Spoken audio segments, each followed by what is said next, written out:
সমস্যাটি হলো আমরা চাই সবাই একই গতিতে আগাক। তুমি তার মতো হও, আপনি ওনার মতো হন। বাবা মারাও ঠিক একই কাজ করেন। একজন যখন আরেকজনের চেয়ে একটু ভালো করে, তুমি কেন তোমার বোনের মতো হলে না? তারা একই না, এক একজন তার নিজের পথে। আপনি আল্লাহকে বলছেন পথ মিলিয়ে দিতে, আপনি মানুষকে পথ একত্র করার দিকে ডাকছেন, গন্তব্যের দিকে নয়। আল্লাহ পাক আমাদের শুধু পথে আসতে বলছেন, পথের এই যাত্রা উপভোগ করতে বলেছেন। অনেক মানুষ আমার কাছে এসে বলে, আমি কিভাবে আরবি দ্রুত শিখতে পারি, কিভাবে আমি পুরো কোরআন একেবারে শেষ করে ফেলতে পারি। আমি বলি, এত ব্যস্ততা কেন? আমি কি খুব শীঘ্রই মারা যাবেন? সময় আছে, ধৈর্য ধরুন। আল্লাহ পাক এটা দেখতে চান না যে কতটুকু আপনি জানেন, তিনি দেখতে চান আপনি সেই পথে আছেন কিনা। আর আপনি যখন পথে থাকবেন, কিভাবে জানবেন আপনি পথে আছেন? আশেপাশের দৃশ্যপট বদলায় পথে, তাই না? বদলায় যখন আপনার অগ্রগতি হয়। আল্লাহ পাক শুধু এটাই চান যে আপনি আগাচ্ছেন কিনা। তিনি শুধুই অগ্রগতি চান, পরিপূর্ণতা নয়। ওটা আশেপাশের মানুষ চায় আপনার কাছ থেকে, আল্লাহ পাক তা চান না। আল্লাহ পাক জানেন তিনি কাকে সৃষ্টি করেছেন। তিনি আমাদের বলেন না যে নির্ভুল হয়ে যেতে, তিনি চান আমাদের অগ্রগতি হোক, এতটুকুই তিনি চান। আল্লাহ পাক আমাদের দিনকে সহজ আর সুন্দর করেছেন, আর আমরা সেটাকে কঠোর আর কদর্য বানাই। আমরা মানুষকে ছোট করি কারণ তারা নির্ভুল নয়, আমরা তাদের ছোট করি কারণ তারা এখনো গন্তব্যে পৌঁছায়নি। সাহাবারা সর্বশ্রেষ্ঠ প্রজন্ম ছিলেন, হ্যাঁ, সর্বকালের সর্বশ্রেষ্ঠ প্রজন্ম ছিলেন তারা। তারা ইসলামের জন্য মরতেও প্রস্তুত ছিলেন, হ্যাঁ নাকি না? আল্লাহ পাক তাদের আয়াত পাঠিয়েছিলেন মদ্যপান নিয়ে সর্বমোট 3টি স্তরে। তারা এমন ছিলেন যে ইসলামের জন্য তারা মরতেও সদা প্রস্তুত। তবু আল্লাহ পাক প্রথমে বলেছেন মদ্যপানের খারাপ দিকগুলো ভালোর থেকে বেশি। এরপরে বললেন মদ্যপ অবস্থায় নামাজের কাছেও এসো না। এরপর সূরা মায়েদায় নাজিলের সময় অনুযায়ী একেবারে শেষ সূরাগুলোর মধ্যে একটি, সেখানে তিনি বললেন এটি শয়তানের সাহায্যকারী, তোমরা থামাও। তাহলে সাহাবারা যারা কিনা সেরা প্রজন্ম, আল্লাহ পাক তাদের থেকেও আশা করেননি যে তারা সাথে সাথে মদ্যপান ছেড়ে দিবেন। তিনি যদি চাইতেন তিনি একেবারে শুরুতেই এই আয়াত দিতে পারতেন। এখন দেখুন, মদ্যপান শুধু হারাম নয়, বরং এটি খুবই খারাপ অভ্যাস। এখানে পার্থক্য আছে। যেমন শুকর খারাপ কিছু নয়, কিন্তু এটি হারাম। আপনি শুকর দেখে বললেন আস্তাগফিরুল্লাহ, শয়তান। না না, এটি শুকর, না খেলেই চলবে। আল্লাহ পাক বানিয়েছেন এটি, এটি খারাপ কিছু নয়। কিন্তু মদ্যপান এটি শুধু হারাম নয়, এটি একটি খারাপ অভ্যাসও বটে। সব সময় এটি শয়তানের সাহায্যকারী ছিল। কুরআন নাজিলের প্রথম বছরেও শয়তানের সাহায্যকারী ছিল, কুরআন নাজিলের 23তম বছরেও এটি শয়তানের সাহায্যকারী ছিল। কিন্তু এটি খারাপ হলেও আল্লাহ পাক সিদ্ধান্ত নিয়েছেন যে সাহাবারা ওই পথে যথেষ্ট আগায়নি, তাই তারা প্রস্তুত নয়, তারা আরেকটু আগাক। তাই প্রথমে বললেন যে খারাপ দিকগুলো ভালোর থেকে বেশি। এরপর আরেকটু আগানোর পর বললেন যে অন্তত ওই অবস্থায় নামাজে এসো না। তারপর একটা সময় পরে তিনি বললেন, হ্যাঁ, এখন তোমরা প্রস্তুত, এখন থামো। সর্বশ্রেষ্ঠ প্রজন্মকেও আল্লাহ পাক সময় দিয়েছেন অনেক এই পথে অগ্রসরের জন্য। আর আমরা কি করি? আজকে যদি একজন মদ্যপ ব্যক্তি মসজিদে আসে, একেবারে মদ্যপ, কয়েকটি বিয়ার খেয়েছে সে, বেশ দূরে থেকেও আপনি গন্ধ পাচ্ছেন, এসে ঢুলতে ঢুলতে বললো আমি নামাজ পড়তে চাই, কি করবো আমরা তাকে নিয়ে? ঘাট ধরে বের করে দিবেন। আর যখন বের করে দিলেন, এরপর সে কোথায় যাবে? আবার সেই বারে আবার মদ খেতেই যাবে। সে আল্লাহ পাকের ঘরে এসেছিল, সে আল্লাহর পথে অনেক বড় একটি পদক্ষেপ নিয়েছিল, আর আপনারা বললেন ফিরে যাও। এই পদক্ষেপ আমাদের জন্য যথেষ্ট নয়, ফিরে যাও। আল্লাহ পাক চান যেন এই পথে আপনি অগ্রসর হন, আর আপনাকে অন্যদেরকে সাহায্য করতে হবে এই পথে অগ্রসর হবার জন্য। হয়তো কেউ একটু বেশি সময় নিবে, আর কেউ কম সময় নিবে। আল্লাহ পাক আমাদেরকে উদাহরণ দিয়েছেন মাটিতে বীজ বপনের, তাই না? আপনাদেরকে বলি, গত 1 বছরে আমার লেকচারগুলোতে এই একই প্রশ্ন আমাকে প্রায় 1000 বার করা হয়েছে। একই প্রশ্ন আমাকে প্রায় 1000 বার করা হয়েছে। লোকজন আসে এবং বলে, ওস্তাদ আমার স্বামী নামাজ পড়ে না, আমার ছেলে নামাজ পড়ে না, আমার স্ত্রী নামাজ পড়ে না, আমার বোন একদমই সালাত আদায় করে না, আমার চাচা নামাজ আদায় করে না, আমার বাবা ঠিকমতো নামাজ আদায় করে না, আমি কিভাবে তাদের নামাজ পড়াতে পারি? এমন একটা কিছু বলুন যাতে তারা একদম একেবারে বদলে যায়। আমি তখন বলি, আচ্ছা দাঁড়ান, ভেবে দেখি। এমন কিছু আমার কাছে নেই। একজন কৃষক প্রথমে কি করেন? বীজ মাটিতে বপন করেন, এরপর পানি দেন, এরপর ঘুমাতে যান, উঠে দেখেন পরিষ্কার আছে কিনা, এরপর আবার পানি দেন, এরপর ঘুমাতে যান, আবার পরের দিন আবার দেখেন, পোকামাকড় থাকলে সরান, আল্লাহ পাকের কাছে দোয়া করেন। এত কিছু তিনি কেন করেন? কোনো অগ্রগতি কি তিনি দেখতে পান? না, যা হচ্ছে সব মাটির নিচে, সে নিজে কিছুই দেখতে পায় না। সে কি বলে যে এখনই ফসল ফলাতে হবে? বীজটা মাটি থেকে টেনে বের করে এরপর আবারও টানাটানি করে দেখি কিছু হয় কিনা। আল্লাহ পাক কোরআন নাজিলকে আকাশ থেকে পানি নেমে আসার সাথে তুলনা করেছেন। আর পানি যখন আসে, পৃথিবীতে জীবন কি সাথে সাথে শুরু হয় নাকি সময় লাগে? সময় লাগে। অনেকে তাদের জীবন খুবই দ্রুত পরিবর্তন করতে পেরেছেন, আবার অনেকের সময় লেগেছে। সময় লাগে। হযরত আবু বকর রাদিয়াল্লাহু তাআলা আনহু সাথে সাথে নিজেকে পরিবর্তন করতে পেরেছিলেন, তো অনেক সাহাবার সময় লেগেছে। ওমর বিন খাত্তাব প্রায় 5 বছর লেগেছে। আবু সুফিয়ান রাদিয়াল্লাহু তাআলা আনহু আরো বেশি। এক রাতেই সবকিছু হয়ে যায় না। মানুষ শুধু আবু বকর সিদ্দিক রাদিয়াল্লাহু তাআলা আনহু এর উদাহরণ দেয়, কিন্তু জানতে হবে যে আবু বকর সিদ্দিক রাদিয়াল্লাহু তাআলা আনহু অনেক বড় এক উদাহরণ, এমনকি সাহাবাদের মাঝেও অনেক বড় উদাহরণ। তাহলে আপনার কি হবে? মানুষ একেবারে সর্ববৃহৎ উদাহরণ আনে আর আপনার হতাশা জাগে। অথচ আরো হাজার হাজার সাহাবা রাদিয়াল্লাহু তাআলা আনহু রয়েছেন যারা আবু বকর সিদ্দিক রাদিয়াল্লাহু তাআলা আনহুর মতো একইভাবে একই পথে অগ্রসর হননি। তারা তাদের সময় নিয়েছেন। আল্লাহ পাক কিন্তু তাদের উপরও খুশি, তাদের উপরও খুশি। মানুষকে ডাকুন প্রজ্ঞার সাথে, তাদেরকে শুনতে দিন, তাদেরকে বড় হবার সময় দিন, তাদেরকে শুনতে দিন। আমি ইংল্যান্ডে লেকচার দিচ্ছিলাম, শেষ হবার পর এক মহিলা এসে বলল, দয়া করে কাউকে কিছু বলবেন না, আমি একজন শিয়া। আমি আপনার লেকচার শুনছি 1 বছর ধরে, বেশ উপকৃত হয়েছি, কাউকে কিছু বলবেন না। কেন জানেন? কারণ ওটা ছিল বার্মিংহাম। আরেক লোক এসে বলল, ভাই আসসালামু আলাইকুম, ইনি আমার স্ত্রী, আমার সাথে আরো প্রায় 50 জন বন্ধু বান্ধব আছে এখানে, আমরা সবাই বাহাই ধর্মের, আমরা আপনার লেকচারগুলো শুনছি, দয়া করে কাউকে কিছু বলবেন না। আমি বললাম, রিল্যাক্স, স্বাগতম, শান্ত হয়ে বসুন। আমার তো এখানে কোনো দরকার নেই যে শিয়া বা বাহাই যিনি তার সাথে বিতর্কে জড়ানোর। কারণ কি? কারণ আমার একমাত্র উদ্দেশ্য হলো পানি মাটিতে পৌঁছানো, ওইটুকুই। বাকিটা কে করবে? বাকিটা করবেন আল্লাহ পাক। আমি আপনি আর কিছুই করব না। বাকিটা আল্লাহ পাকের উপর তিনি কি করবেন, আমি আপনি আর কিছুই করব না। আমরা মানুষকে সুযোগ দেই না, ব্যস্ত হয়ে যাই তর্ক বিতর্ক করার জন্য, আর এটা ইসলাম থেকে তাদের দূরে সরিয়ে দিচ্ছে। এটা প্রজ্ঞা নয়, এটা প্রজ্ঞা নয়। আল্লাহ পাক বলছেন, আল্লাহর পথে ডাকো প্রজ্ঞার সাথে। এরপর তিনি বলেন, তাদের ডাকো সুন্দর হৃদয় করা উপদেশ দিয়ে। এমন উপদেশ দাও যা কিনা মানুষের মনকে স্পর্শ করে, মানুষের মন পর্যন্ত পৌঁছাবে।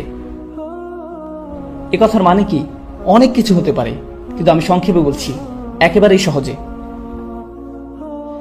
মাঝে মাঝে আপনি এমন কিছু বলেন যা মানুষকে রাগিয়ে দেয়, আবার মাঝে মাঝে আপনি এমন কিছু বলেন যা তারা গ্রহণ করতে রাজি হয়, আবার অন্য সময় আপনার কথায় তারা রেগে যায়, কিছু শুনতে চায় না। আপনাকে কথা বলার এমন উপায় খুঁজে বের করতে হবে যা কিনা মানুষের মনকে নরম করে দেয়, যা তাদের হৃদয়ে পৌঁছে যাবে। আপনাদের একটা উদাহরণ দেই। আপনারা ওই বিখ্যাত গল্পটি শুনেছেন যে হাসান ও হুসেন রাদিয়াল্লাহু তাআলা আনহু যখন একজনকে দেখছিল যে কিনা ঠিকভাবে উজু করছিল না, তখন তারা কি করেছিলেন? তারা কি বলেছিলেন, আস্তাগফিরুল্লাহ, এভাবে কেন উজু করছেন? আপনি এত বড় অথচ ঠিকভাবে উজু করতে পারেন না, এভাবে কেন উজু করছেন? দেখুন কিভাবে উজু করতে হয়। এইরকম কিছু কি তারা বলেছিলেন? না। তারা যদি তা করতেন তাহলে ওই ভদ্রলোক বেশ মন খারাপ করতে পারতেন। তারা কি করেছেন? তার পাশে গিয়ে নিজেরা উজু করা শুরু করলেন।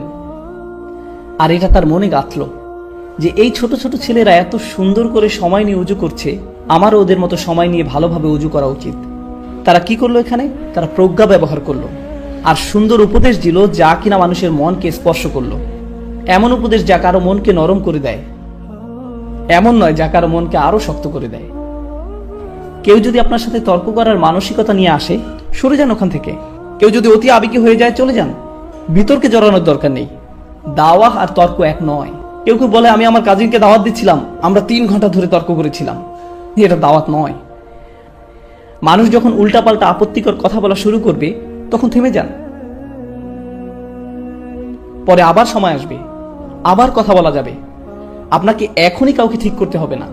কেউ কেউ হতাশ হয়ে বলে, আমি আমার অংশটুকু করেছি, বাকিটা এখন আল্লাহ পাকের হাতে। একজন এসে বললেন, আমার ভাই নামাজ পড়ে না, তো আমি বলেছি সে যদি নামাজ না পড়ে সে জাহান্নামের আগুনে পড়বে, আর আমি তাকে এই আয়াতগুলো শুনিয়েছি এই ব্যাপারে। এরপরও সে শোনেনি। এখন আমি আল্লাহ পাককে বলতে পারবো যে আমি আমার কাজ করেছি। আমি মনে মনে বলি, জেলে যেতে না হলে তুমি এখনই একটা চর খেতে। মানে কি, তুমি তোমার কাজ করে ফেলেছো মাদর। আমরা নবী আলাইহিস সালামদের উদাহরণ অনুসরণ করি। তারা কি আয়াতগুলো একবার পরে বলেছিল যে আমি আমার কাজ করে ফেলেছি, ইয়া আল্লাহ তাদের ব্যবস্থা করুন, বন্যা শুরু হোক? এইভাবে কিছুই হয় না, এইভাবে কিছুই হয় না। আপনি কাউকে উপদেশ দিবেন, এরপর আবার দিবেন, আবার দিবেন, আবার যাবেন, আবারও যাবেন, আবার বলবেন, যতক্ষণ না পর্যন্ত আপনি মারা যাচ্ছেন। কেউ কেউ এসে বলে এমনকি নূহ আলাইহিস সালামও ঠিকই এক সময় হাল ছেড়ে দিয়েছিলেন।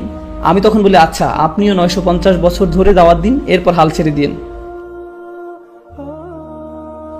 আর একটু বয়স হোক, এরপরে নূহ আলাইহিস সালামের উদাহরণ আনবেন। আমরা প্রজ্ঞা ব্যবহার করি না, সুন্দর উপদেশ যা মন স্পর্শ করবে তা দেই না।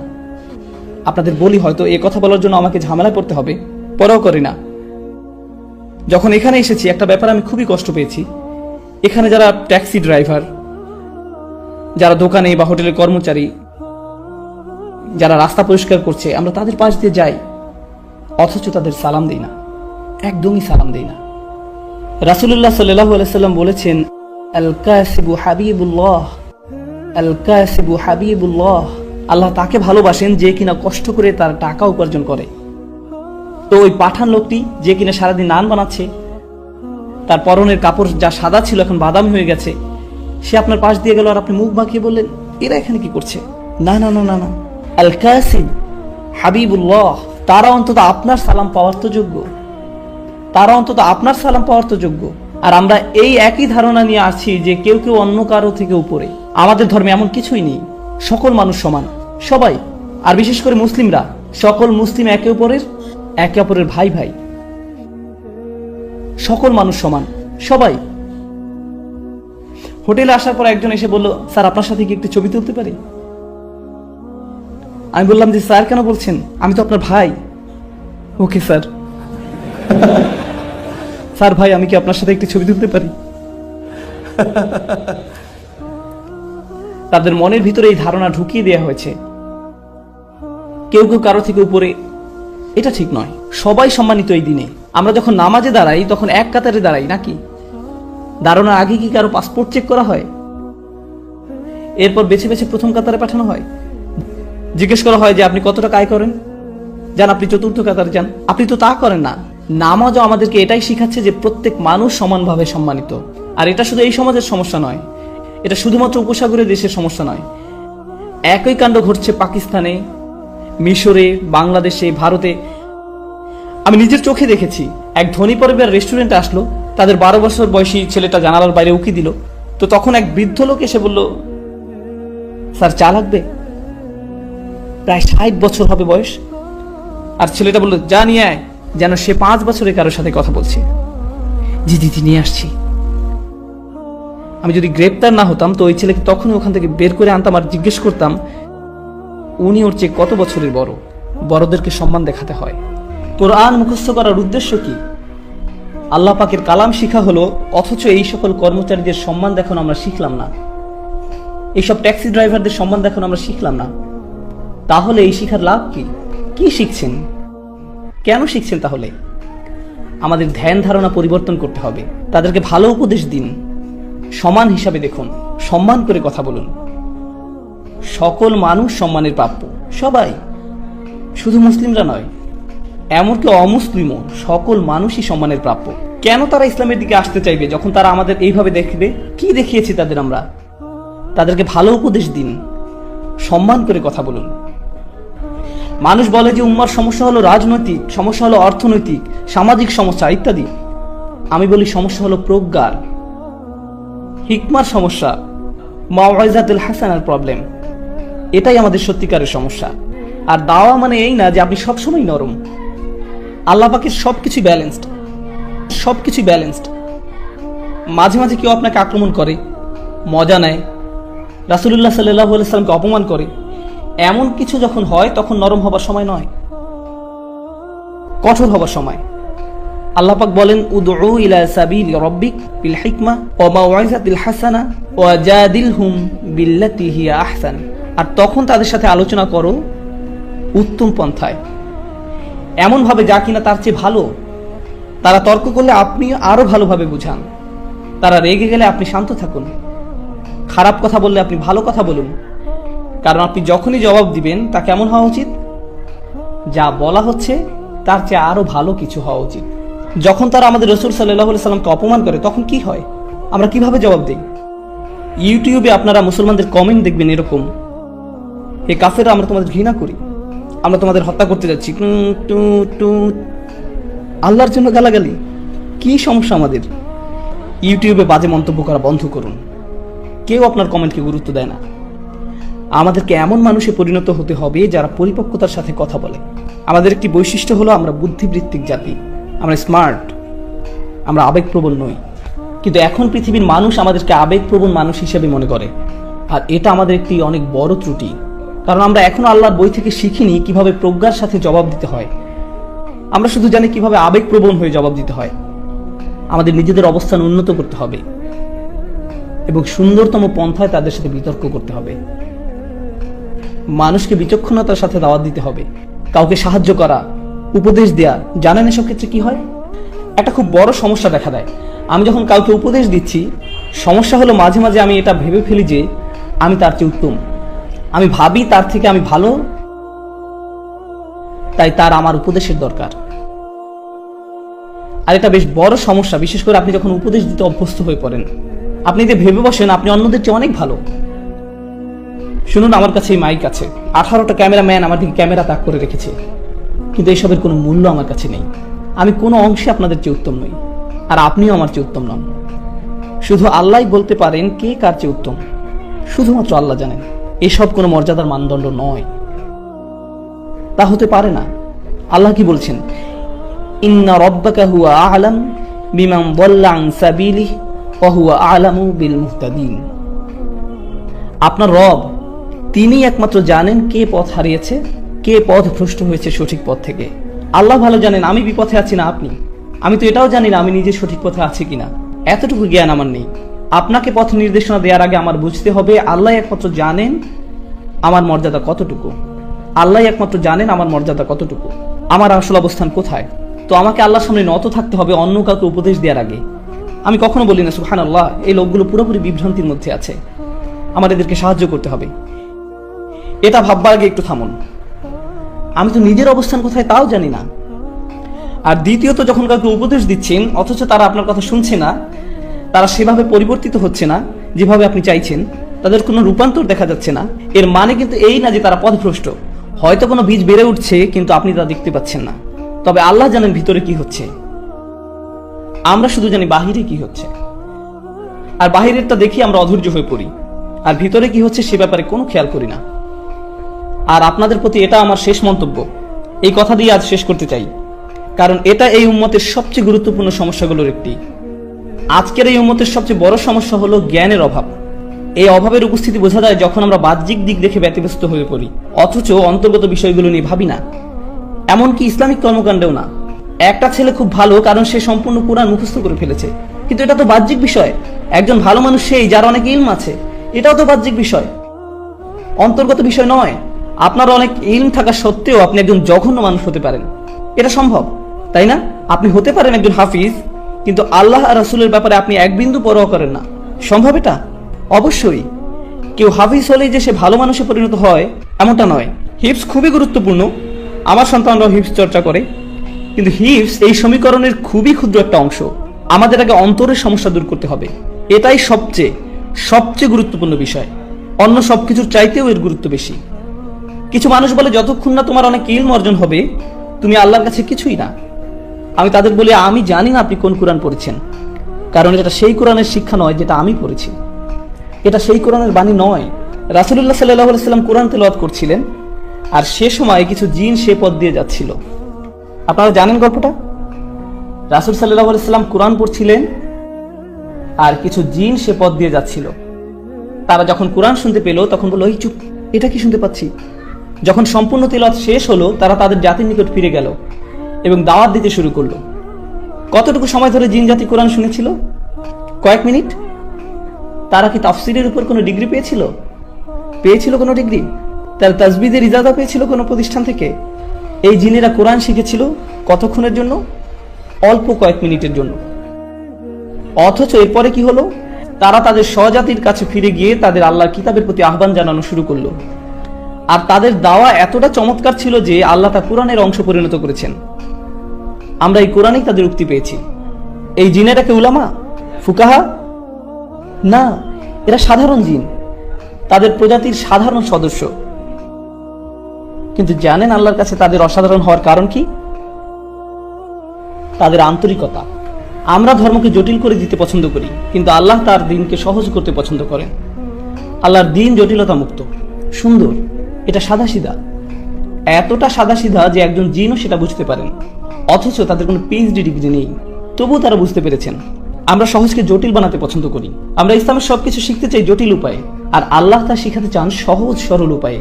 এটাই আল্লাহর প্রজ্ঞা, সহজ করে দেয়া। আমরা জটিলতা তৈরি করি। কেউ কোরআন পড়ছে আর আমরা তাকে গিয়ে জিজ্ঞেস করি, আপনি কোথা থেকে ইজাজত পেয়েছেন? এটা কি হাফস আল আসিম নাকি ওয়ার্শ? আপনার তো কলকলা আরো লম্বা হওয়া উচিত ছিল। মাপ ঠিক করতে হবে। এরপর আপনি 3 বছর অতিবাহিত করবেন তাজবিদ শিখতে, অন্য সবকিছু বাদ দিয়ে। আপনি এই শিক্ষাকে কঠিন করেছেন। অতীতে কখনোই এমনটা হতো না, কখনোই না। আমরা দিন শিক্ষা কঠিন করে ফেলেছি। কেউ এসে বললো, আমি একজন মুসলিম। তাই নাকি? আপনি মুসলিম? আপনার আকীদা কি? আমার আকীদা, আমি একজন মুসলিম। কিন্তু আপনি কি বিশ্বাস করেন? লা ইলাহা ইল্লাল্লাহ। না মানে আকীদার উপর কোন বইটা পড়েছেন? আমি তো কোনো আকীদার বই পড়িনি, আমি কেবল জানি আল্লাহ এক সত্তা। না ভাই, আপনার আকীদা শিখতে হবে, আপনাকে এর গভীরে যেতে হবে, গভীরভাবে বুঝতে হবে। থামুন, কিছুটা পিছের দিকে ফিরে যাই। ইব্রাহিম আলাইহিসসালাম, কোরআনে তার ব্যাপারে কি বলছি শুনুন। তা কি কঠিন নাকি সহজ? সহজ। অথচ আমরা কি পছন্দ করি? সবচেয়ে সহজ জিনিসটাকে কঠিন করে দেয়া। আমরা এটা করতে খুবই ভালোবাসি। আমি বলছি না যে আকীদা পড়বেন না। যারা তালাবুল ইলম, যারা মুতামাইয়িজ হবেন, যারা এইসব ক্ষেত্রে শিক্ষার্থী হবেন, অবশ্যই আপনারা এসব পড়বেন। কিন্তু সাধারণ মানুষদের ছেড়ে দিন, তাদের জন্য এসব সহজ করে দিন। কারণ ইব্রাহিম আলাইহিসসালাম দিনকে সহজ রেখেছিলেন, সালিহ আলাইহিসসালাম সহজ রেখেছিলেন, ঈসা আলাইহিসসালাম সহজ রেখেছিলেন আল্লাহর প্রেরিত মানবতার শ্রেষ্ঠ শিক্ষক, সবচাইতে সেরা শিক্ষক আমাদের নবীগণ। আর তাদের শ্রেষ্ঠ কথাগুলোই কোরআনে স্থান পেয়েছে। আপনি ঈমান শিক্ষা দেওয়ার জন্য আল্লাহর বইয়ের চেয়ে ভালো বই পাবেন না, তা সম্ভব নয়। অথচ আল্লাহ ইসলামকে সহজ রেখেছেন, আর আমরা কঠিন করে ফেলেছি। আল্লাহে আমরা তা করি। আমরা মানুষের প্রতি নির্দয়, অথচ আল্লাহ ক্ষমাশীল। একদম শেষে আমি যে ধারণা শেয়ার করতে চাই তা হলো, আমাদের কোনো ভারসাম্য নেই। আমরা যেভাবে ইসলামকে মানুষের সামনে তুলে ধরি, এতে করে মুসলিমদের জন্য ইসলাম পালন করা কষ্টকর হয়ে দাঁড়িয়েছে। অনেক মুসলিমের ধারণা তারা সব কাজে আল্লাহর অবাধ্যতা করছে, আর আল্লাহ শুধু তাদের শাস্তি দিবেন। আল্লাহ সব সময় তাদের উপর রেগে আছেন। অথচ আল্লাহ নিজেই বলছেন, মা ইয়াফআলুল্লাহু বিআযাবিকুম। আল্লাহ তোমাদের শাস্তি দিয়ে কি করবেন? আল্লাহ আপনাদের শাস্তি দিতে চান না। আমাদের আবার এই দিনের রহমতের কথা প্রচার করতে হবে, এই কিতাবের রহমতের বাণী প্রচার করতে হবে, এই বৃষ্টির বর্ষণ হতে হবে। আবার বৃষ্টি আল্লাহ রহমতেরই এক নিদর্শন, তাই না? তাই কোরআন আল্লাহর প্রেরিত রহমত। শেষ বক্তব্য, কোরআন কিভাবে আমাদের জন্য রহমত সে ব্যাপারে কিছু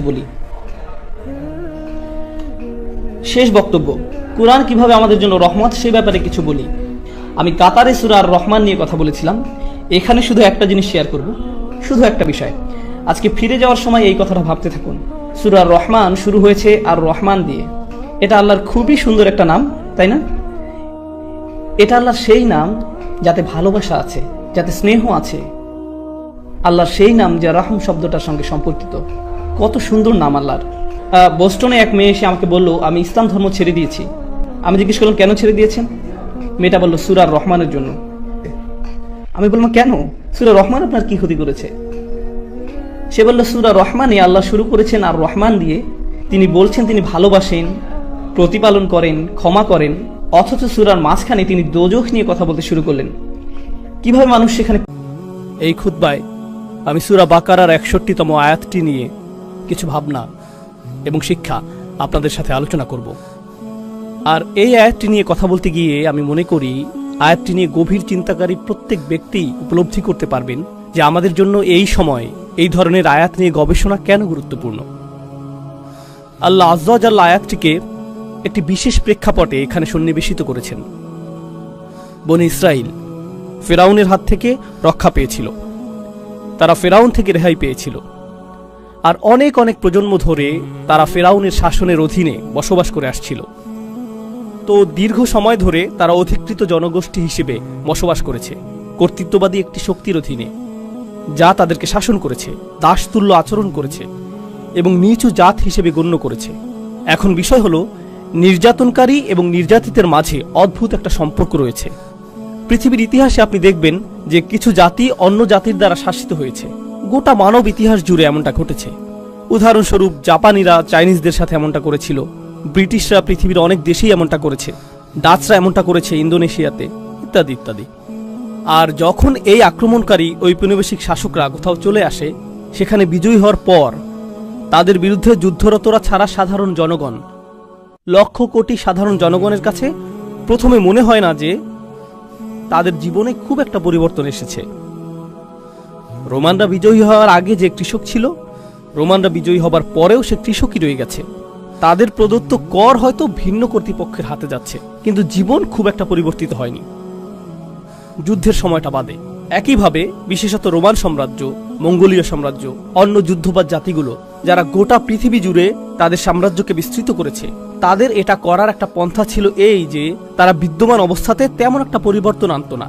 তোমরা তোমাদের কার্যপদ্ধতি বজায় রাখো, যেভাবে চাষবাস করছিলে তা চালিয়ে যাও, বাজার যেভাবে চলছিল তা অব্যাহত রাখো, এখন শুধু অর্থ এই দিকে আসতে হবে, এইটুকুই। তো সাধারণ মানুষের কাছে অর্থনৈতিক পর্যায়ে ক্ষমতার এই রদবদলকে খুব বেশি পরিবর্তন বলে মনে হতো না। কিন্তু বিজয়ী শক্তির জন্য এটাও গুরুত্বপূর্ণ ছিল যে মানুষ যাতে জানতে পারে শহরে নতুন এক কর্তা এসেছে। করের অর্থ নীরবে নিভৃতে ভিন্ন গন্তব্যে সঞ্চালিত হবে, এটুকুই যথেষ্ট না, বরং কর্তৃত্বের একটা বহিঃপ্রকাশও থাকতে হবে। মানুষের এটা স্বীকার করতে হবে যে একটি শক্তিধর সাম্রাজ্যের শক্তিধর সম্রাটের অধীনে বসবাস করছে তারা। আর যেভাবে তারা এটা করত তা শুধুমাত্র সামরিক শক্তি প্রদর্শনের মাধ্যমে না, কারণ সেটা ছিল অনেক ব্যয়বহুল। আর সেনাবাহিনী তো মূলত ব্যবহৃত হয় যুদ্ধক্ষেত্রে। সেনাবাহিনী ব্যবহৃত হয় গুপ্তচর বৃত্তির কাজে, গোপন সংবাদ সংগ্রহের কাজে। যখন আপনি জনগণ নিয়ন্ত্রণ করার জন্য সেনাবাহিনী ব্যবহার করবেন, সেই অনুপাতে তো জনসংখ্যাও অনেক বেশি, আর এটা সেনাবাহিনীর কাজও না। এজন্য এই ক্ষেত্রে অন্য অস্ত্র ব্যবহার করতে হবে। আমি এগুলোকে অস্ত্র হিসেবেই আখ্যায়িত করছি। আমেরিকাকে এখন বলা হয়ে থাকে হৃদয় এবং মনের নিয়ন্তা, এটাই বলা হয়ে থাকে। এখন আপনার আর বন্দুক এবং বোমার প্রয়োজন নেই। আপনার যা প্রয়োজন তা হলো বিনোদন, খেলাধুলা, কনসার্ট। রোমানরা এটা করেছে, সকল রাজারা এটা করেছে। তারা বড় ধরনের আয়োজন করত, তাদের বিভিন্ন জাতীয় উৎসবের দিন থাকত। জনগণকে এটা অনুভব করতে হবে যে সাম্রাজ্যের প্রতি তাদের আনুগত্য হলো নাগরিকত্বের অংশ। আর এই লোকগুলো বিজয়ী হয়েছে কারণ তারা জয়ী হওয়ার যোগ্য। তাদের বিজয়ী হওয়াটা ইতিবাচক বিষয়। তারা যদি জয়ী না হতো, সাম্রাজ্য হিসাবে আমরা অগ্রগতি অর্জন করতাম না। যদিও তারা আপনাকে নিজেদের অন্তর্ভুক্ত মনে করে না, কিন্তু তারা চায় যে আপনি তাদেরকে নিজেদের পরিবার হিসেবে গণ্য করেন। তারা কখনোই আপনাকে নিজের পরিবার হিসেবে গণ্য করবে না, কিন্তু তারা চায় যে আপনি তাদেরকে নিজেদের পরিবার হিসেবে গণ্য করেন। আর তারা এটা করে পতাকার মাধ্যমে, কুচকাওয়াজের মাধ্যমে, গান, প্রদর্শনী এবং প্রোপাগান্ডার মাধ্যমে। তারা এগুলো সৃষ্টি করবে। এমনকি ফেরাউনের সময়েও সে এগুলো সৃষ্টি করেছিল। আপনি ফেরাউন রাজবংশের ইতিহাস অধ্যয়ন করলে এটা লক্ষ্য করবেন। এটা অধ্যয়ন গুরুত্বপূর্ণ, কারণ কোরআনে বারবার ফেরাউনের আলোচনা এসেছে।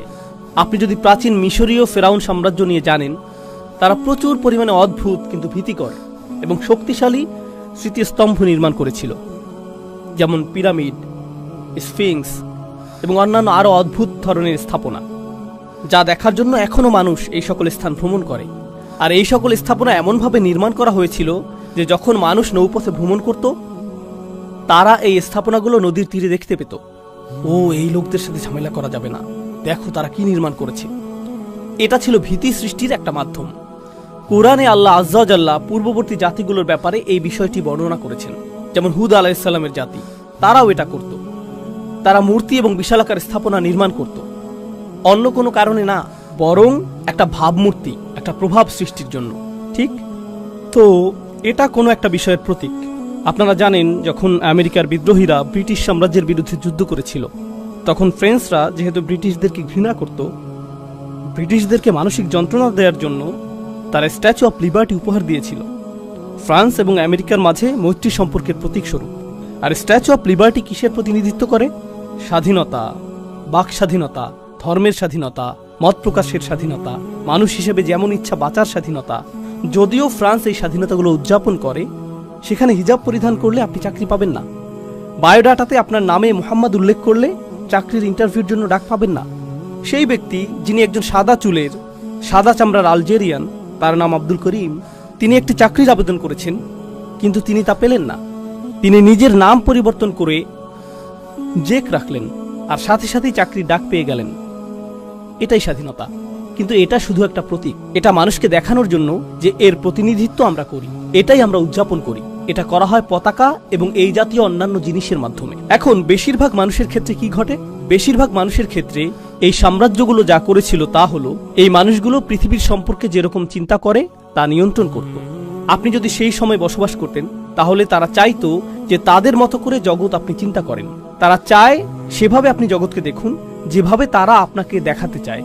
আর সেটা ছিল তাদের সবচেয়ে শক্তিশালী অস্ত্রগুলোর একটি। বনি ইসরায়েল ছিল দাসতুল্য। মিশরীয় সমাজে তারা ছিল দাসতুল্য। আর মুসা আলাইহিসসালাম তাদেরকে সেই দাসত্বের শৃঙ্খল থেকে মুক্ত করেছিলেন। এখন তারা মুক্ত। তারা রয়েছে মরুভূমিতে। মিশরীয় সেনাবাহিনী ডুবে গিয়েছে, তারা ধ্বংসপ্রাপ্ত হয়েছে। এখন তারা মুক্ত, কিন্তু আসলে তারা মুক্ত নয়। কারণ প্রকৃত আক্রমণটি সামরিক আক্রমণ ছিল না, প্রকৃত আক্রমণটি ছিল মানসিক আক্রমণ। তারা শারীরিক বিবেচনায় মুক্তি পেয়েছিল বটে, কিন্তু মানসিকভাবে তারা মুক্ত হতে পারেনি। তারা মানসিকভাবে মুক্ত হতে পারেনি। তারা এখন একরকম ভাবে মুক্ত। আমি আপনাদেরকে একটা উপমা প্রদান করছি। ধরুন কেউ কারাগারে রয়েছে, মিথ্যা অভিযোগে তাকে কারাগারে বন্দী করা হলো, আর 20 বছর কারাগারে কাটানোর পর সে মুক্তি পেল। যখন সে মুক্তি পায়, সে আবারও সূর্য দেখতে পায়, সে আবারও স্বাভাবিক খাবার খেতে পায়, সে আবারও বন্ধুত্ব তৈরি করতে পারে। সে কি আর কখনো কারাগারের পোশাক পরিধান করতে চাইবে? আমি সেই পোশাকগুলো মিস করছি। সে কি এটা বলবে? সে কি এটা বলবে যে কারাগারে যে তরল ধরনের খাবার দেওয়া হতো, সেই খাবারটা আমি খুব মিস করছি। আমি মুরগির মাংস খেতে চাই না, আমি গরুর মাংস খেতে চাই না, আমি বারবিকিউ খেতে চাই না, আমি সেই পুরাতন নোংরা পাত্রটি চাই। আর আমি অন্ধকারাচ্ছন্ন স্থানে বসে খাবার খেতে চাই যেখানে ইঁদুর ঘুরে বেড়ায়, কারণ আমি সেগুলো মিস করছি। কেউ সেটা করবে না, কেউই সেটা করবে না। প্রকৃতপক্ষে সে যদি একটা ইঁদুর দেখে, অথবা সে যদি কারাগারের খাবারের পাত্রটির মতো একটা পাত্র দেখতে পায়, তার স্মৃতিতে সেটা ভেসে উঠতে পারে। তার হয়তো পুরনো দিনের কথা মনে পড়ে যেতে পারে। সে হয়তো কান্না শুরু করে দিতে পারে। তার সেটা মনে পড়ে যায় যখন সে কোনো পুলিশ অফিসারকে দেখে। তার হৃদয়ের মধ্যে আতঙ্ক অনুভব করতে পারে, কারণ সে এই অবস্থার মধ্য দিয়ে গিয়েছে। এমনকি সে কারাগারের পাশ দিয়ে যাতায়াতও করতে পারে না। এটা তার জীবনের ভয়ঙ্কর কালো অধ্যায়ের কথা স্মরণ করিয়ে দেয়। সে ভুলে যেতে চায় এই মানুষটি মুক্তি লাভ করেছে এবং এখন সে মুক্তির স্বাদ উপভোগ করতে চায়। সে স্বাধীনতার স্বাদ উপভোগ করতে চায়। তো মুসা আলাইহিসসালাম তাদেরকে নিয়ে মরুভূমিতে চলে গেলেন। এটা মরুভূমি, কোনো বাগান নয়। এখানে বিচিত্র খাবারের সুব্যবস্থা নেই, এখানে প্রচুর পরিমাণে ছায়া নেই। তো আল্লাহ ছায়ার ব্যবস্থা করলেন। ওয়াযাল্লালনা আলাইহিমুল গমাম, তাই না? ওয়া আনজালনা আলাইকুমুল মান্না ওয়াস সালওয়া। তো আল্লাহ তাদের জন্য মান্না এবং সালওয়া প্রেরণ করলেন। খাবারের ব্যবস্থা হয়ে গেল। টিকে থাকার জন্য প্রয়োজন ছিল পানি, যা এসেছে 12টি ঝর্ণাধারা থেকে। ফানফাজারাত ইসনাতা আশারাতা আইনা, 12টি ঝর্ণাধারা দেয়া হয়েছিল। আমিষের ব্যবস্থা করা হয়েছিল, সালওয়ার ব্যবস্থা করা হয়েছিল, এই পাখির ব্যবস্থা করা হয়েছিল। এই পাখি শিকার করে তারা মাংস আহার করতে পারত। আমিষ এবং চর্বির প্রয়োজন পূরণ হলো। মান্না হলো এক ধরনের গম যা তারা উৎপন্ন করত। তো তাদের জন্য শর্করার ব্যবস্থা করা হলো। পানিরও অভাব ছিল না। এটি ছিল পরিপূর্ণ পুষ্টির একটা ব্যবস্থা। তারা সেখানে কোনো সমস্যা ছাড়া টিকে থাকতে পারত পূর্ণ স্বাধীনতা সহকারে। তবে এই মানুষগুলো যারা শারীরিকভাবে মুক্ত হয়েছিল ঠিকই, কিন্তু তখনও মানসিক দাসত্বে আবদ্ধ ছিল। আর 61 নম্বর আয়াতে তারা মুসা আলাইহিস সালামের কাছে আসলো। আল্লাহ বলছেন, ওয়া ইয কুলতুম, স্মরণ করো যখন তোমরা মুসাকে বলেছিলে, লা নাসবিরা আলা তাআমিন ওয়াহিদ, আমরা শুধু এক ধরনের খাবার খেতে পারবো না। একই খাবার বারবার খাওয়ার ধৈর্য আমাদের নেই। দুপুরের খাবার কি? মান্না এবং সালওয়া। রাতের খাবার কি? সালওয়া এবং মান্না। একই জিনিস বারবার। আমি আর এটা পারছি না। কাম অন, কিছুটা বৈচিত্র্য নিয়ে আসো।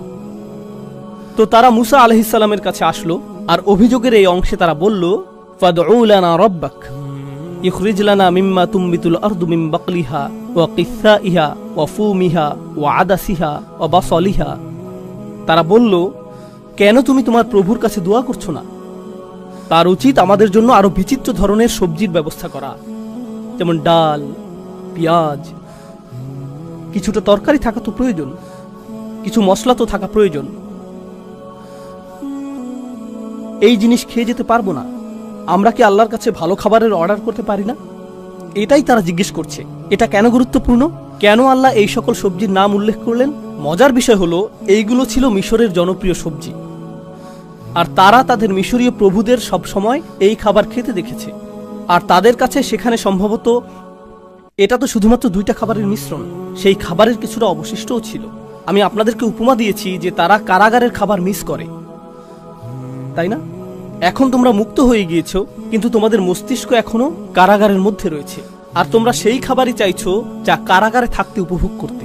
আর তোমাদের নবীকে জিজ্ঞেস করছো, হ্যাঁ স্বাধীনতাটা চমৎকার, কিন্তু আমরা কি জেলখানার খাবারে আবার ফিরে যেতে পারি? মুসা আলাইহিসসালাম উল্লেখযোগ্য একটা জবাব দিয়েছিলেন। এটা শুধু খাবার নিয়ে ছিল না, এটা শুধু খাবার নিয়ে ছিল না। পৃথিবীর সবচেয়ে শক্তিধর সাম্রাজ্যের অধীনে আমরা বসবাস করেছি। পৃথিবীর অন্য সকল জাতি ফেরাউনের ভয়ে ভীত ছিল। আমাদের ফেরাউনি নাগরিকত্ব ছিল। সর্বশ্রেষ্ঠ পরাশক্তি মিশরের পাসপোর্ট ছিল আমাদের গ্রিন কার্ড ছিল, সব কিছু ছিল আমাদের। এই সব কিছু ত্যাগ করে এখন আমরা মরুভূমিতে এসে পড়েছি। এই পাখি আর রুটি খাচ্ছি, এটাই স্বাধীনতা? এখানেই তুমি আমাদের নিয়ে এসেছো। আমরা পৃথিবীর 1 নম্বর জাতি থেকে পালিয়ে এসেছি, আর তুমি এভাবে আমাদের জীবনযাপন করতে বলছো?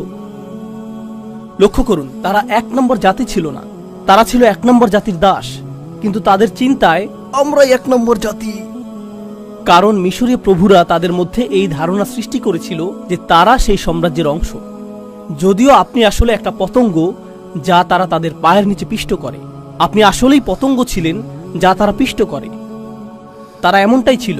উদাহরণস্বরূপ, আমেরিকার রাজনীতিতে কিছু মানুষ ডোনাল্ড ট্রাম্পের জন্য পাগল ছিল, তার জন্য তারা উন্মত্ত ছিল। অনেক খ্রিস্টানরা জিসাসের চেয়েও ট্রাম্পের প্রতি বেশি আগ্রহী ছিল, আমরা এটা দেখেছি। আর এই মানুষগুলোর ঠিকমতো বিদ্যুৎ বিল পরিশোধ করতেও কষ্ট হয়ে যায়। তারা কোনো রকমে টিকে আছে, কিন্তু যখন ট্রাম্প আসে, ইয়ে আমরা আপনাকে ভালোবাসি, আর সে বলে আমিও তোমাদেরকে ভালোবাসি, সে আপনাদের কাউকেই ভালোবাসে না। কিন্তু সে অত্যন্ত সফলভাবে আপনাদের মাঝে এই ধারণা সৃষ্টি করেছে যে তাকে আপনাদের ভালোবাসা উচিত। সে সফলভাবে এটা করেছে। এটা ফেরাউনের কৌশল, ইতিমধ্যে এটা উল্লেখ করা হয়েছে। তো তারা ছিল দাস, কিন্তু সেখান থেকে মুক্তি পেয়েও সেই পুরাতন জিনিসই তারা চাইছে। ঔপনিবেশিক প্রভু তাদেরকে যা দিয়েছিল তাই তারা চায়। তারপর মুসা আলাইহিসসালাম বললেন, ইহবিতু মিসরান। এখানে মিশ্রণ শব্দটি আসলেই উল্লেখযোগ্য একটা শব্দ। আরবি ভাষায় মিশ্রণ অর্থ হলো গ্রামীণ উন্মুক্ত এলাকা। এখানে বলা যেত বালাদান, আরদান অথবা ওয়াদিয়ান, এই ধরনের যে কোনো শব্দই বলা যেত, কিন্তু আল্লাহ মিসরন শব্দটি বাছাই করেছেন তানবিন সহকারে। মিসরন এর শেষে নুন ধ্বনিটি শুনতে পাওয়া যায়, মিসরন। কিন্তু মিশরের জন্য আরবিতে ব্যবহৃত শব্দটি হলো মিসর, তানবিন ছাড়া। এটাকে বলা হয় মামনু মিনাস সরফ। তো দুটি শব্দ দেখতে খুবই কাছাকাছি, কিন্তু তারা একই অর্থ প্রকাশ করছে না। আপনি যদি মিশ্র অথবা মিশ্রু বলেন, এটা মিশর, কিন্তু যদি মিশ্রণ অথবা মিশ্রুন বলেন, এটা গ্রামীণ উন্মুক্ত এলাকা। কিন্তু শব্দ দুটি খুবই কাছাকাছি। এটা এরকম যেন মুসা আলাইহিসসালাম বলছেন, তোমরা আরেক মিশরে ফিরে যেতে চাইছো, তোমরা নতুন একটা স্থানে যেতে চাইছো, কিন্তু আসলে তোমরা আবারও সেই মিশরের অবস্থায় চাইছো। আমি কোথা থেকে এসেছি তা নিয়ে আপনাদেরকে মজার একটা কথা বলি। আমি মূলত পাকিস্তানি বংশোদ্ভূত, আর আমি পাকিস্তান ভালোবাসি। আমি সেই গোটা অঞ্চলটাকেই আসলে ভালোবাসি। সেই অঞ্চলটির ইতিহাসের প্রসঙ্গে বলতে গেলে, বিশেষত বিশ্ববিদ্যালয় এবং হাই স্কুলের যেই ছাত্ররা এখানে রয়েছেন, আমি চাই যে আপনারা একটা বই পড়েন, বিশেষত যদি আপনি দক্ষিণ এশিয়া থেকে এসে থাকেন। যদি আপনি ভারত, পাকিস্তান, বাংলাদেশ, আফগানিস্তান, এমনকি শ্রীলঙ্কা এবং সেই অঞ্চলের অন্যান্য দেশ থেকে এসে থাকেন, আপনি বইটি পড়েন। বইটির নাম Islam and the English Enlightenment. Islam and the English Enlightenment. আমি চাই যে আপনি এই বইটি পড়েন। তো মূল কথা আসি, ব্রিটিশরা ভারতকে উপনিবেশ করেছিল। তারা হিন্দু, মুসলিম, শিখদেরকে একটা সময় ধরে শাসন করেছে। ভারতীয়রা স্বাধীনতা আন্দোলন করেছে, বিশেষত মুসলিমরা লড়াই করেছে। দীর্ঘ সময় এতে কোনো ফল হয়নি। এদের তো পরস্পর শত্রু হওয়ার কথা ছিল। শত্রুর সব কিছুকে আপনার ঘৃণা করা উচিত, কিন্তু সেই শত্রু অত্যন্ত সফলভাবে এটা শিখাতে সক্ষম হয়েছিল যে যদি তুমি আমার ভাষায় কথা বলো তাহলে তুমি সাফল্য অর্জন করবে, যদি তুমি আমার মতো পোশাক পরো তাহলে তুমি সাফল্য অর্জন করবে, যদি তুমি আমার মতো খাবার গ্রহণ করো তাহলে তুমি সফল হতে পারবে, যদি তুমি আমার মতো কথা বলো, যদি তুমি আমার মতো আচরণ করো, যদি তুমি আমার মতো দেখতে হও, যদি তুমি ভান করো যে তুমি আসলে আমি, তোমার গায়ের রং শ্যামলা হলেও যদি ভান করো যে তুমি সাদা চামড়ার মানুষ, তাহলে আসলেই তুমি সফল হতে পারবে। ব্রিটিশরা কিন্তু খুবই ছোট একটা জাতি, না জানলে জেনে রাখুন। আমি অনেকবার ইংল্যান্ডে গিয়েছি। আপনি গাড়ি চালিয়ে কয়েক ঘন্টার মধ্যেই গোটা দেশটি অতিক্রম করতে পারবেন। যখনই আমি গাড়ি চালিয়েছি দেখেছি যে এর বেশিরভাগই ফসলের জমি। একটা শহর ফসলের জমি, আরেকটি শহর ফসলের জমি। আমি এটা দেখেছি আর বলেছি, ইয়া আল্লাহ, কোথায় এই লোকগুলো আর কোথায় গোটা পৃথিবী? কিভাবে এটা সম্ভব হয়েছে? আর আপনি যদি ইংল্যান্ডের ইতিহাস পাঠ করেন, তারা একে অপরকে হত্যা করতে উদ্যত হয়েছিল। তাদের রাজারা একে অপরকে হত্যা করতে উদ্যত হয়েছিল। আর তারা সেখান থেকে এমন এক সময় শুরু করে যখন তাদের গোটা সেনাবাহিনী এমনকি 60-70 হাজারও ছিল না। যদি আপনি বাড়িও ধরতে চান, বড়জোর তাদের সৈন্য ছিল 2 লাখ, আর মুঘল সৈন্য ছিল অনেক বেশি। 20 থেকে 70 লাখের মধ্যে এই সংখ্যা উঠানামা করত। কিভাবে এটা ঘটল? এটা সামরিকভাবে ঘটেনি, ভিন্ন কিছু সেখানে ঘটে যাচ্ছিল। আর আমাদের জানতে হবে যে এই আধিপত্য কিভাবে কাজ করে। হ্যাঁ, সামরিক বিষয়টাও রয়েছে, কিন্তু এখানে অন্য প্রক্রিয়া, অন্য অস্ত্রও ব্যবহৃত হয়েছে। আর সেই অস্ত্রের বিষয়টি হলো, এমনকি যখন মানুষ ব্রিটিশদের কাছ থেকে স্বাধীনতা অর্জন করে, এমনকি যখন মানুষ আলজেরিয়াতে হত্যার শিকার হয়েও ফ্রেঞ্চদেরকে বিতাড়িত করেছে, তারা হয়তো ফ্রেঞ্চদেরকে বিতাড়িত করতে পেরেছিল, কিন্তু একটি ফ্রেঞ্চ ভিতরে রয়ে গিয়েছে। তারা ব্রিটিশদের বিতাড়িত করেছে, কিন্তু একটি ব্রিটিশ ভিতরে রয়ে গিয়েছে। আর অবস্থা যখন এমন হয়, এই অবস্থায় আপনি পাকিস্তানের মতো একটা দেশে যেতে পারেন, যা আমি ভালোবাসি। পাকিস্তানের অনেকগুলো ভাষা নিয়ে গড়া চমৎকার ঐতিহ্য রয়েছে। এর মধ্যে অনেক ভাষা মৃতপ্রায়। সেখানে আপনি যদি একটি রেস্টুরেন্টে যান আর উর্দু ভাষায় কথা বলেন, তাহলে ওয়েটার আপনার দিকে বিরক্তি ভরে তাকাতে পারে। কিন্তু আপনি যদি একই কথা ইংরেজিতে বলেন, এর উপরে আপনি যদি আমেরিকান উচ্চারণে এটা বলেন, please sir, this way sir, আপনি পরীক্ষা করে দেখতে পারেন। আপনি স্যুট পরিধান করে সেখানে প্রবেশ করে ইংরেজিতে কথা বলুন, এরপর বেরিয়ে যান, পোশাক পরিবর্তন করে দেশীয় পোশাক পরুন, তারপর আবার প্রবেশ করে উর্দু ভাষা বলুন। সম্পূর্ণ ভিন্ন আচরণ পাবেন। আর এটা আমেরিকাতে ঘটছে না, আমেরিকাতে ঘটছে না, কানাডাতেও ঘটছে না, ইংল্যান্ডেও ঘটছে না। এটা ঘটছে মুসলিম বিশ্বে। আর শুধুমাত্র পাকিস্তানেই না, এটা ঘটছে ভারতে, বাংলাদেশে, ইন্দোনেশিয়াতে, মালয়েশিয়াতে, এটা ঘটছে উত্তর আফ্রিকায়, সমগ্র মুসলিম বিশ্বে। জানেন মূলত বিষয়টা কি? আমরা আমাদেরকে মুক্ত করেছি, আমরা এটা করেছি, কিন্তু আসলেই কি আমরা করেছি? এটা এমন যেন আমরা আরেকটি মিশর চাইছি। আপনি আরেকটি মিশর চাইছেন। আর যারা এখানে তরুণ প্রজন্মের কাছে মনে হবে, আমি তো কানাডায় জন্ম নিয়েছি, আপনি কিসের কথা বলছেন? এই কথাগুলোর সাথে আমি সম্পর্ক খুঁজে পাচ্ছি না। হ্যাঁ, আপনাকে নিয়ে কিছু কথা বলি। জানেন আপনার ঔপনিবেশিক প্রভুকে? বিভিন্ন ব্র্যান্ডের নাম, নেটফ্লিক্সের প্রতি আপনার আনুগত্য, খেলায় আপনার প্রিয় দলটির প্রতি উপাসনা, এই উপায়ে আপনার নতুন প্রভুরা আপনাকে ব্যস্ত রাখছে। এটা আপনাকে নতুন মডেলের গাড়ি নিয়ে ব্যস্ত রাখছে, মোবাইল যা সম্প্রতি বাজারে এসেছে, যার এমন ক্যামেরা রয়েছে যেটি ঠিক আপনার আগের ফোনের ক্যামেরার মতোই। কিন্তু নতুন ফোনটি ছাড়া আপনার কাছে জীবন অসম্পূর্ণ মনে হয়। আপনাকে এটা পেতেই হবে, আপনাকে এটা দেখাতেই হবে। আপনি এমন গণতন্ত্র নিয়ে গর্বিত, এমন গণতন্ত্রে বসবাস করে গর্বিত, যা অত্যন্ত ব্যস্ত রয়েছে গোটা পৃথিবীর গণতন্ত্র ধ্বংস করার কাজে। কিন্তু আপনি গণতন্ত্র নিয়ে গর্বিত। কমপক্ষে আমাদের তো অধিকার রয়েছে, আমাদের তো গণতন্ত্র রয়েছে। আর অন্য দেশের বিশৃঙ্খলাগুলো আমাদের চোখে ধরা পড়ে। তো এই আয়াতের মাধ্যমে আমি আপনাদের যা বলতে চাচ্ছি তা হলো, মুসা আলাইহিস সালাম তাদেরকে একটি সতর্কতা প্রদান করেছিলেন। এটাই যদি তোমরা চাও, তোমরা যদি আবারও দাসত্বের জীবন চাও, শারীরিকভাবে না হলে মানসিকভাবেও যদি তা চাও, তাহলে এগিয়ে যাও, নতুন এক মিশরে চলে যাও। এইবার তোমাদের শাসন করতে ফেরাউন আসবে না। ফেরাউন তোমাদের নিজেদের মাথাতেই রয়েছে। আর তোমরা নিজেকেই নিজে ঔপনিবেশিক দাস বানিয়ে রেখেছ। এটা অটো পাইলট। সর্বোত্তম দাস তো সেই যার জন্য আপনার কারাগার তৈরিরও প্রয়োজন নেই, সাশ্রয়ী দাস। এই দাসটি এমন দাস যে মনে করছে যে সে মুক্ত, যে মনে করছে সে মুক্ত। এটা সহজতম পন্থা, এটা অসাধারণ। ব্যাংকিং ব্যবস্থা উন্নতির আগে এবং কর ব্যবস্থার উন্নতির আগে একটা সময় ছিল যখন রাজা সৈন্য প্রেরণ করত। এই সৈন্যবাহিনী এসে প্রতিটা ঘর থেকে অর্থ সংগ্রহ করত। পদ্ধতিটা এখন অনেক স্মার্ট হয়ে উঠেছে। তখন সেনাবাহিনীর জন্য খরচ করতে হতো, ঘোড়ার জন্য খরচ করতে হতো, ঘোড়ার গাড়ির একটা খরচ ছিল, যাতায়াতের একটা খরচ ছিল, তারপর তারা অর্থ সংগ্রহ করত। এভাবে মাঝখানে অনেক অর্থ খরচ হয়ে যেত। এখন স্বয়ংক্রিয় বিলিং সিস্টেম তৈরি করা হলো। মানুষ যখন মহাসড়কে গাড়ি চালাবে, তাদের কাছ থেকে স্বয়ংক্রিয়ভাবে টোল আদায় হয়ে যাবে। তারা বুঝতেও পারবে না, তারা অনুভব করবে যে তারা স্বাধীন। রাস্তার দৃশ্যটি কত চমৎকার। তারা এভাবে ডাকাতের শিকার হয়েও হাসতে থাকবে। তারা হাসতে থাকবে যখন আয়ের উপর কর প্রদান করবে। এক বোতল দুধ কেনার জন্য তারা কর প্রদান করবে, তারপর সেই বোতল রিসাইকেল করার জন্য আবার কর প্রদান করবে।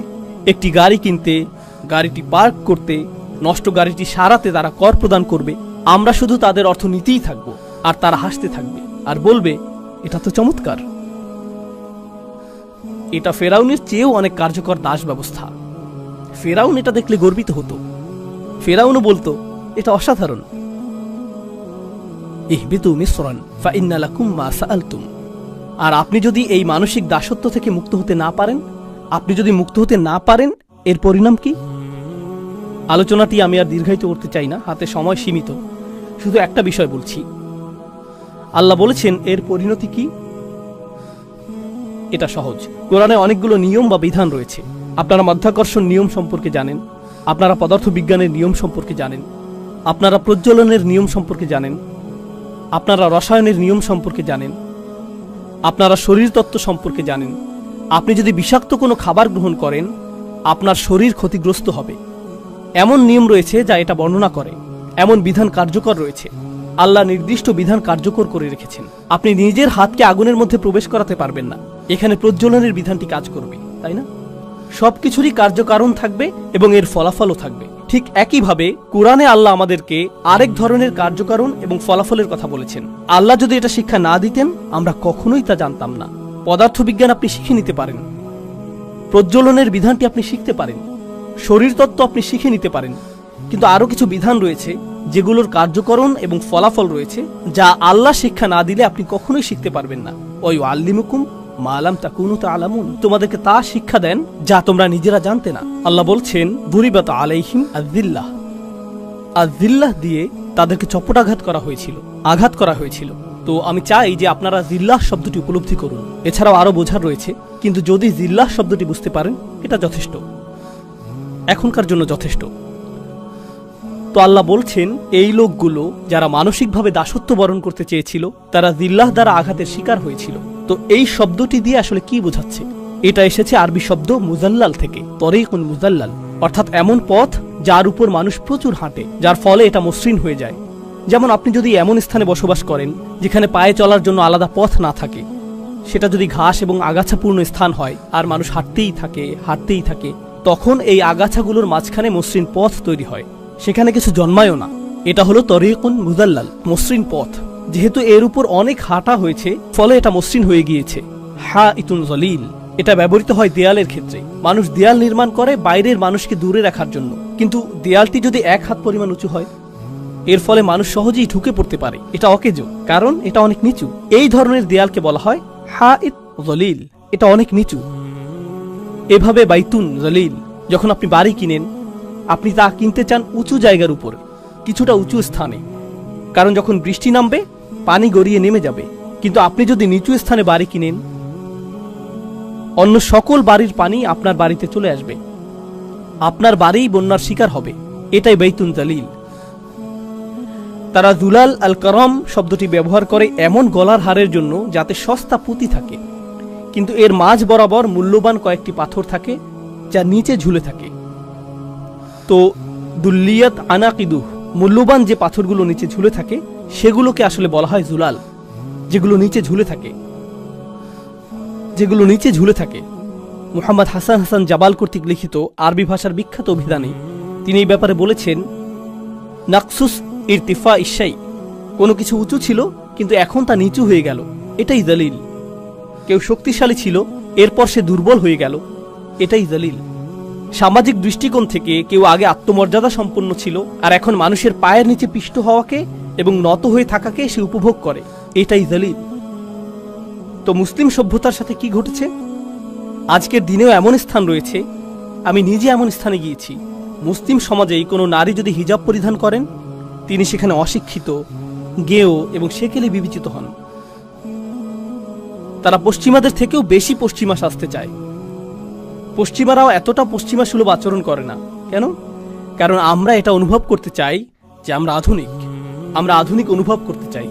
আপনি লক্ষ্য করবেন যে যুদ্ধ বিধ্বস্ত দেশ, যেখানে গোটা দেশটি ধ্বংসপ্রাপ্ত হয়েছে, গণহত্যা চালানো হয়েছে, আর সেই মানুষগুলোই তাদের মূল্যবোধের অনুভূতি হলো এরকম, দেখো আমি কোন ব্র্যান্ডের বেল্ট কিনেছি, দেখো আমার জুতাগুলো, দেখো আমি কোন স্যুটটি কিনেছি। এটাই তার মূল্যবোধের উৎস। প্রভু বলেছে, আমার কাছ থেকে কিনো, আমাকেই কর প্রদান করো, আর একই সাথে গর্বিতও বোধ করো। মানুষ এর চেয়ে বেশি জলিল কিভাবে হতে পারে? মানুষ এর চেয়ে নিচে আর কিভাবে নামতে পারে? এটা হালাল এবং হারামের বিষয় না। আমি চাই যে আপনারা বিষয়টা উপলব্ধি করুন। এটা হারামের সাথে সম্পর্কিত না, এটা আত্মমর্যাদার বিষয়। আমি সমাপ্তি টানছি এই বলে যে পৃথিবীর সকল সংস্কৃতিই হলো আদম আলাইহিস সালামকে যা দেয়া হয়েছিল তা থেকে আগত। আনজালনা আলাইকুম লিবাসান ইউআরি সাওআতিকুম ওয়ারিশা।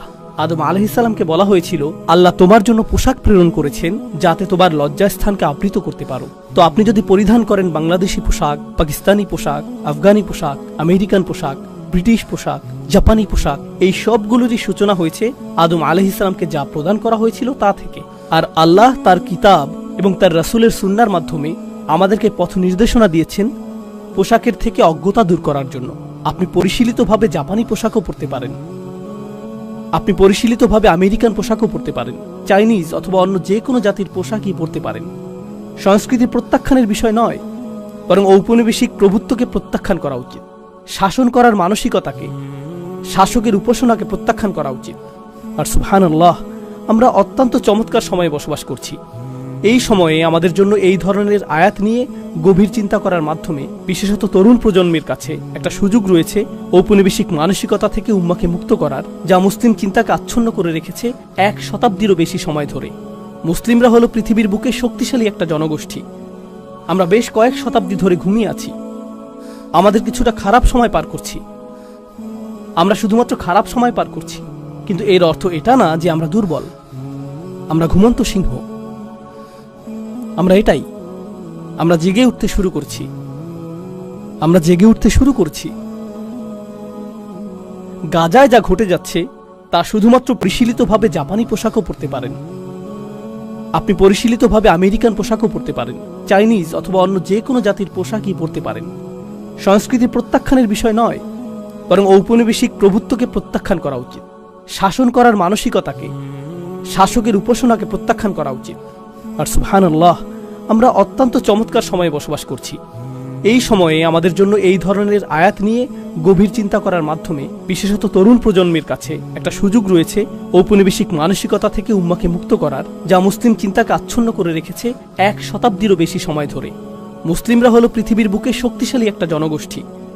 আমরা বেশ কয়েক শতাব্দী ধরে ঘুমিয়ে আছি। আমাদের কিছুটা খারাপ সময় পার করছি। আমরা শুধুমাত্র খারাপ সময় পার করছি, কিন্তু এর অর্থ এটা না যে আমরা দুর্বল, আমরা ঘুমন্ত সিংহ। আমরা জেগে উঠতে শুরু করছি। গাজায় যা ঘটে যাচ্ছে তা শুধুমাত্র বিষয়। আজকে ফিরে যাওয়ার সময় এই কথাটা ভাবতে থাকুন। সূরা রহমান শুরু হয়েছে আর রহমান দিয়ে। এটা আল্লাহর খুবই সুন্দর একটা নাম, তাই না? এটা আল্লাহর সেই নাম যাতে ভালোবাসা আছে, যাতে স্নেহ আছে।